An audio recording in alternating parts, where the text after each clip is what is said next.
In 1324, a king left West Africa on a pilgrimage to Mecca. With him, an entourage of 60,000 people, thousands of soldiers, hundreds of camels, and so much gold that when he passed through Cairo, he simply gave it away to the poor, to officials, to anyone who asked. He gave away so much gold so fast that he single-handedly crashed the value of gold across Egypt for the next decade. Some historians call him, adjusted for today, the richest human being who has ever lived. His name was Mansa Musa, ruler of the Mali Empire. His gold built an empire so wealthy that mapmakers in Europe drew him holding a single golden nugget, just so people would believe the stories. But here's the strange part. Mansa Musa's gold made him one of the richest people in human history. And yet today, owning a gold mine, an actual physical hole in the ground full of gold, can bankrupt you faster than almost any other business on earth. Some of the richest deposits ever discovered have destroyed the companies that owned them. By the end of this video, you'll understand exactly why, and you'll understand a much bigger idea hiding underneath it, the difference between owning an asset and owning a profitable business. So let's put you in Mansa Musa's shoes. Sort of. Someone hands you a gold mine tomorrow, a real one, maybe an active pit in Nevada, or a discovery in Australia that a smaller company ran out of money to develop. It's yours. Gold is trading near $4,000 an ounce, close to an all-time high. You own a mountain of it. So, are you rich? Maybe. It depends on a handful of variables so brutal that some of the sharpest executives in mining have gotten them catastrophically wrong. Here's the one sentence that explains everything else in this video. Gold in the ground is not treasure. It's ore. Ore is just rock that happens to contain metal, usually so thinly spread, it's measured in grams per ton of stone. To pull one coin-sized ounce out of the earth, a mine might have to blast, haul, crush, and chemically cook through 30 to 300 tons of rock. That ratio, the grade, decides whether your mine is worth anything at all. Low grade means thin margins for the rest of the mine's life. High grade? That's a different universe entirely. In 2015, the Fosterville mine in Australia hit a zone so rich, it pushed production costs below $400 an ounce, while gold traded well above $1,000. Overnight, it became one of the most profitable mines on the planet. But most mines never find a zone like that. Most grind through millions of tons a year, doing brutal math just to know if they're winning or losing. And that math?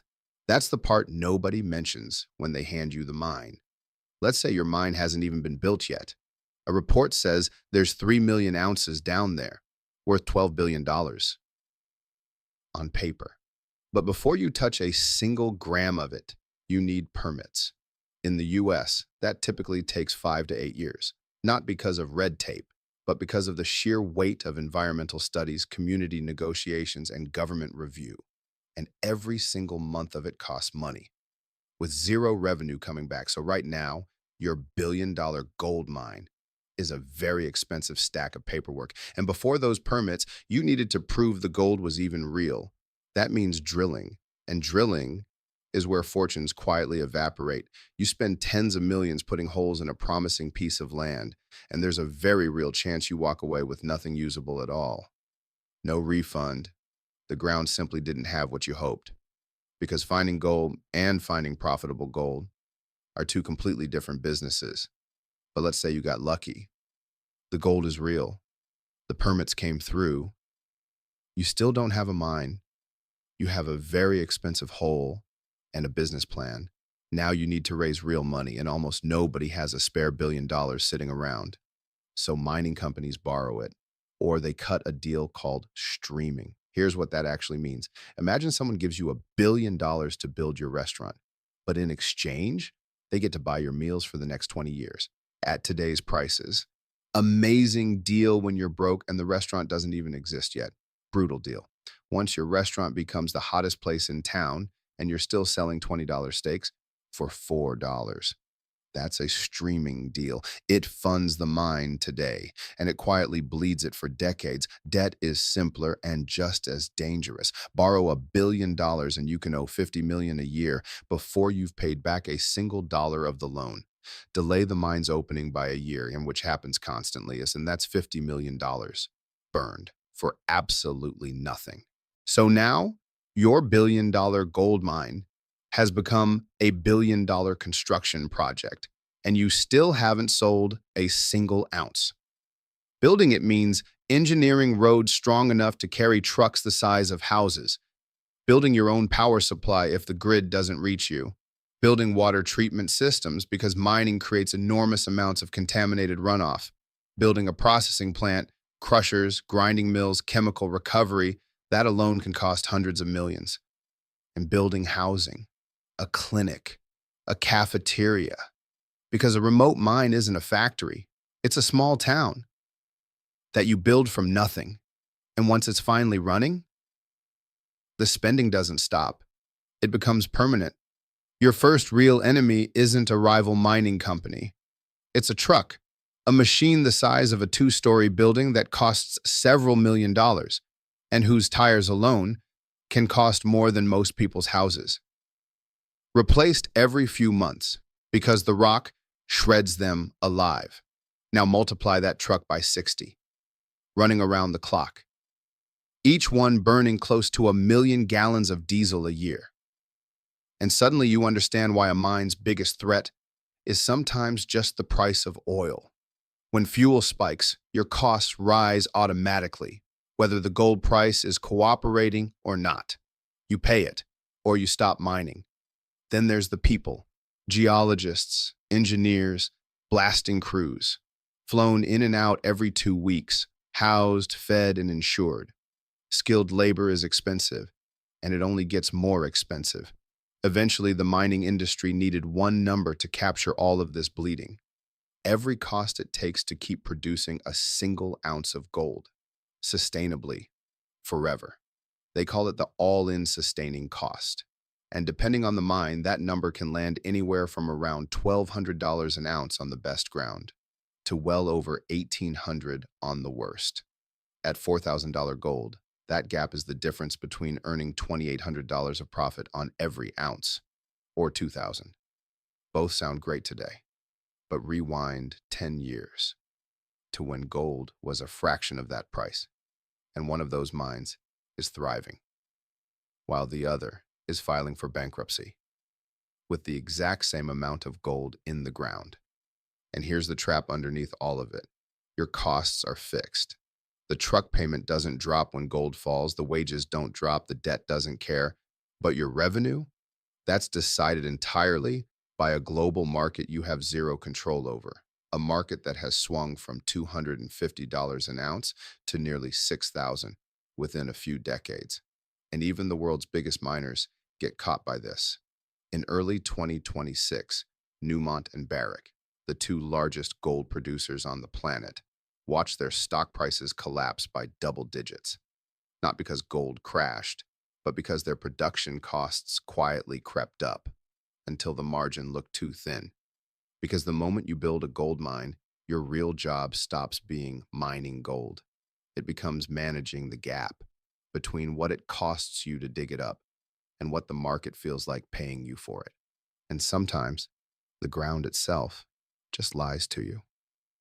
In the early 2000s, a company called Rubicon Minerals thought they'd found one of the best discoveries in Canada, over 3 million ounces, sitting in a deposit in Red Lake, Ontario. Investors were thrilled. The company built a mill. They sank a mine shaft hundreds of feet into the earth. They spent hundreds of millions of dollars getting ready to become one of the great gold stories of the decade. Then they finally started mining the real rock. And the gold wasn't where the model said it would be. It turned out their exploration drill holes had been angled in almost the exact same direction as the underground gold veins, like trying to measure the length of a hallway by drilling straight down its middle instead of across it. On paper, it made the gold look continuous, abundant. In reality, it existed in narrow, scattered pockets.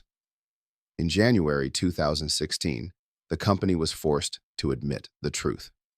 Their estimated gold had just been slashed by 88%. 9 out of every 10 ounces they thought they owned simply ceased to exist.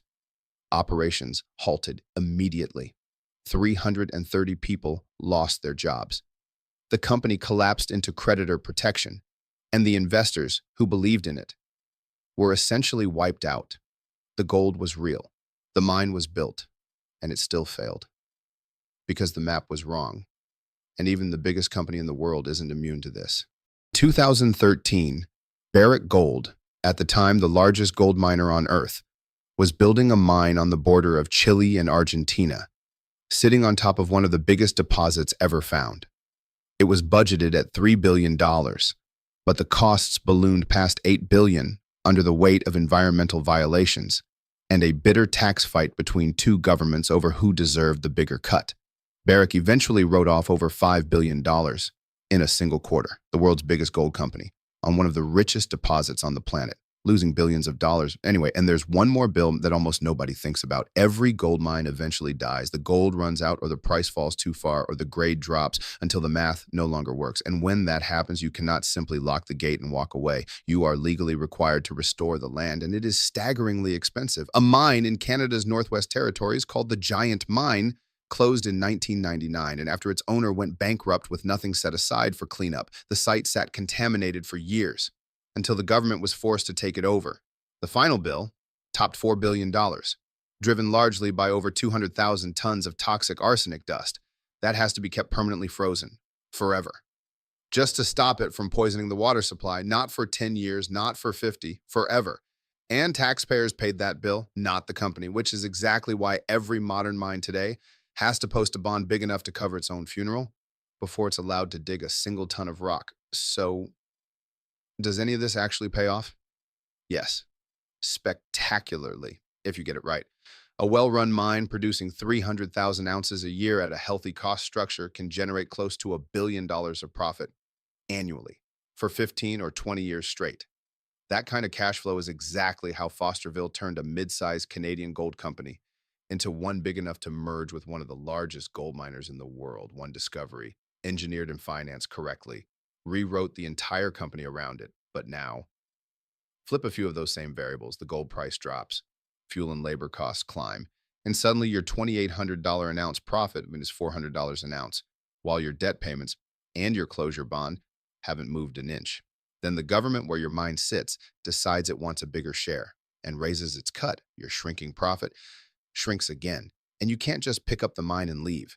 It's bolted to the ground in someone else's country, under someone else's rules. The gap between a great year and a terrible one on a single mine can be hundreds of millions of dollars. And the gap between a well-run mine and a badly run one can be the difference between building an empire and filing for bankruptcy. So what actually separates the two? It's not how much gold is sitting in the ground. Rubicon had plenty, and it still collapsed. It's the grade, which decides your economics before you dig a single ton. It's the location, which decides how much the government or the ground itself can hurt you. It's how the whole thing was financed and whether the company can survive a bad year without breaking. And it's whether the mine anyone actually built matches the mine that was promised on paper. Because the richest gold mine was never the one with the most gold. It's the one that can pull it out of the ground for less than the world is willing to pay for it. Everything else, the trucks, the permits, the politics, the debt, is just an expensive, unforgiving process of trying to keep that one equation true, year after year, through prices you don't control, and a planet that doesn't always tell you the truth about what's underneath it. Get it right, consistently, for long enough, and you might just build the kind of wealth Mansa Musa was famous for. Get it wrong, and you'll find out why some of the richest ground on Earth has bankrupted the very people who owned it.